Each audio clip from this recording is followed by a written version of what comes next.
Hello guys अबे आमे दीघा जगन्नाथ मंदिर देखु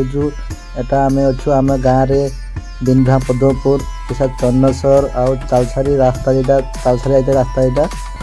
से टांकी अच्छी टांकी आम गाँव टांकी अच्छे आम ये सब देखा जामर जो दीघा पाखरे अच्छी से दीघा जो जगन्नाथ मंदिर है मंदिर देखुची ए ये तालसारी आमर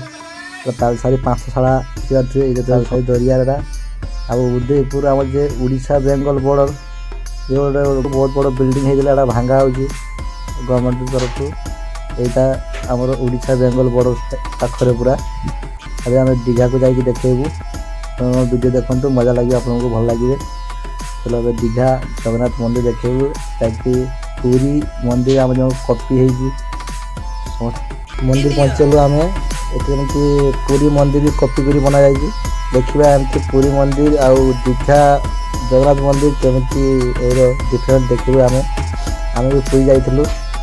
पुरी आसा वीडियो करुँ गुड़ फुड़ धोईकी दिया पड़ो आम दीघा जगन्नाथ मंदिर भाई पूरी मंदिर लगुच लेकिन पूरी मंदिर मतलब भक्त ना एमती आम भक्त आसुचे पूरी मंदिर लोक मैंने पूरा गोटे भाव में जाऊँ कांदी पकाउं मुझे देखनी कांदी पकाउं फटो फटो उठुं देखते यहाँ हूँ गरुड़ स्तंभ जगन्नाथ महाप्रभु जय जगन्नाथ एटा दीघा देखु दीघा मंदिर भाई बढ़िया भी है खतरनाक नजारा मत तो भल लगुच भाई बढ़िया जय जगन्नाथ आशा करूँ सांग मैंने आपको भल लगे लाइक शेयर करूँ मधु भाई की सपोर्ट करूँ।